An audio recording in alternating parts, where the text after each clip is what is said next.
Hello, everyone. Welcome to this week's midweek devotional. For those of you who have joined us before, I want to give you a good welcome back. And if this is your first time, I want to give you a good, warm welcome and let you know that we do these midweek devotionals every single week here at University United Methodist Church's social media platforms. Same time, same place every week. And I'll give you a warm welcome and thank you for joining us this week. And so, for those of us who may know, we're kind of talking in this Lent period of time about what it looks like to redefine strength. And so for those of you who don't know, maybe this is your first time getting to know us here at University United Methodist Church. My name is Joseph LeBoeuf. I'm the youth director here at University United Methodist Church. And so as we're talking about redefining strength, we're really looking at almost flipping the script on what strength means for us. And we've been particularly looking at Jesus and the way that he flips the script from what most people would normally look at. And so last week, Reverend Katie, our senior pastor, talked about redefining strength as it relates to confession and, being honest with ourselves and remembering that. And so I kind of want to continue talking about this this week. And so this week, we're going to be talking from Luke chapter 15. And so kind of to set the scene, Jesus here is being questioned by the Pharisees and the scribes.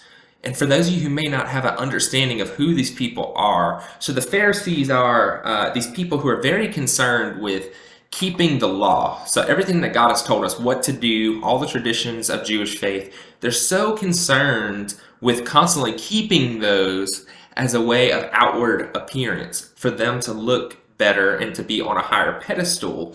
And I think they're really trying to, they themselves stick to the path that God has called them to.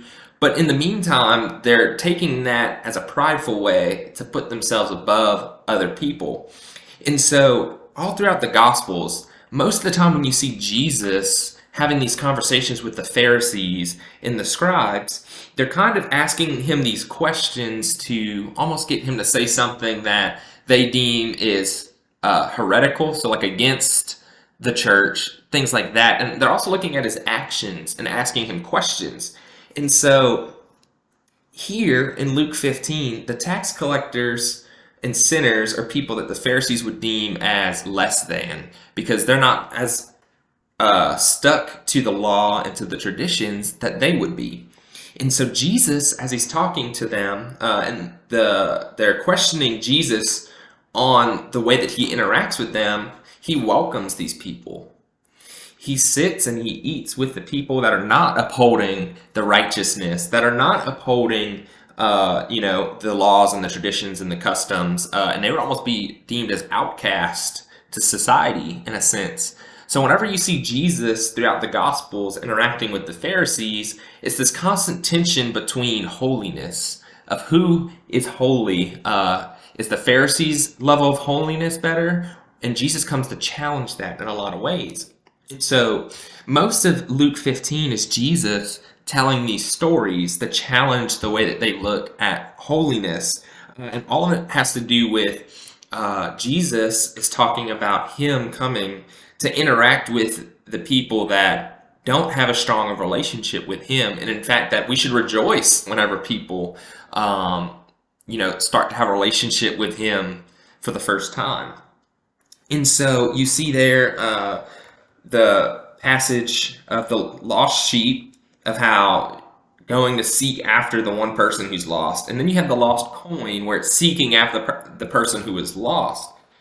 And now, where I really want to focus is on the prodigal son. So without reading through all of the scripture, kind of a basic synopsis, and I encourage you to read this for yourself, but Jesus is telling the story of a son who knew the father, but then decided to kind of go his own way. So he decides, in his strength, he decides that he wants to be his own person, and he asks for his father's inheritance, which is basically the only way back then to get an inheritance is for the person to pass away and pass it on to you. So he's basically telling his father, I basically want to act as if you're dead. I want to take all of your inheritance, your estate, and I want to be my own person. I want to have my own say, my own way of doing things. And so the father lets him. He says, okay, if this is what you want, I will oblige. And sure enough, he goes out and he, like any young person would, makes some not so good financial decisions, kind of lives life his own way. And sooner rather than later, his inheritance is gone. And then he has to work. He has to work to feed pigs. So he goes from living in luxury and having everything that he could ever want to having to feed pigs. Now, this wasn't like the father kicking him out, but this was he chose to make his own way and to live his own life. And so it says here in verse 17, but when he came to himself, he said, how many of my father's hired hands have enough bread and to spare, but here I am dying of hunger. I will get up and go to my father. I will say to him, Father, I have sinned against heaven and before you. And so I want to focus right there on where it says have sinned. So the Greek word there actually translates more to missing the mark or being mistaken. Or the one I want to really focus on is wander from the path of uprightness and honor. So the son is saying, I have wandered from your path, from the way that you have set before me. And he's recognizing this, right?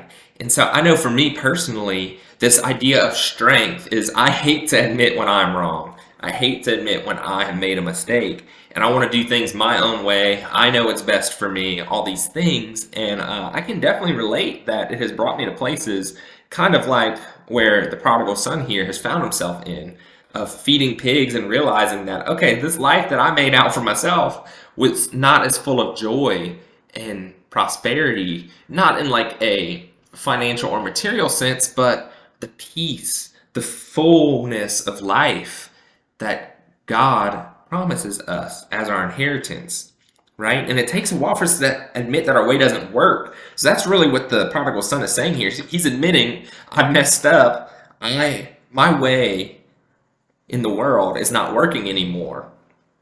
And so then this next part here, I really want to focus on in verse 19. I'm no longer worthy to be called your son. Treat me like one of your hired hands. So he set off and went to his father. But while he was still far off, his father saw him and was filled with compassion. He ran and put his arms around him and kissed him. Then the son said to him, Father, I've sinned against heaven and before you. I'm no longer worthy to be called your son. But the father said to his slaves, quickly bring out a robe, the best one, and put it on him. Put a ring on his finger and sandals on his feet. And so the son realizes, okay, so I messed up. And then he has this moment that I also have had a lot, which is, Father, I'm not worthy to be called your son because I messed up.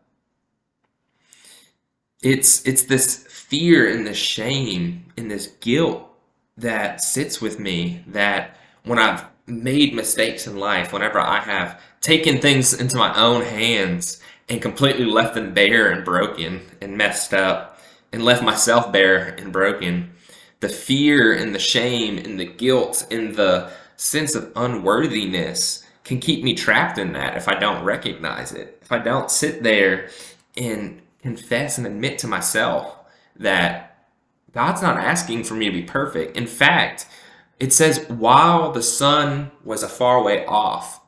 So as soon as the son has started to walk back towards the father, who is a representation of God in this parable, the father in this story runs to him. So the moment the son starts walking this journey back to God, God is running to him to meet him.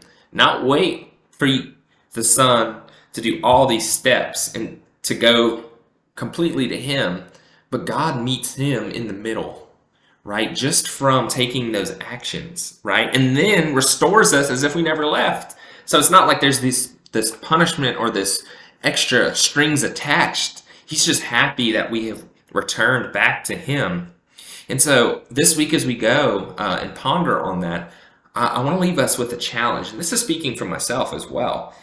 I challenge us to kind of follow this model that the prodigal son parable has laid out for us, which is first, look at our lives and admit where we're at and be honest with that, right? The true strength comes in that honesty of where we actually are.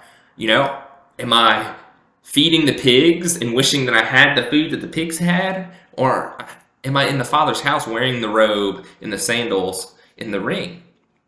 And if it's that first one of eating with the pigs, then we have to make a decision. Do we want to keep living in that lifestyle? Do we want to keep trying to make our own way? Or do we want to try to go back to God in His way, in His path, and the fullness of that?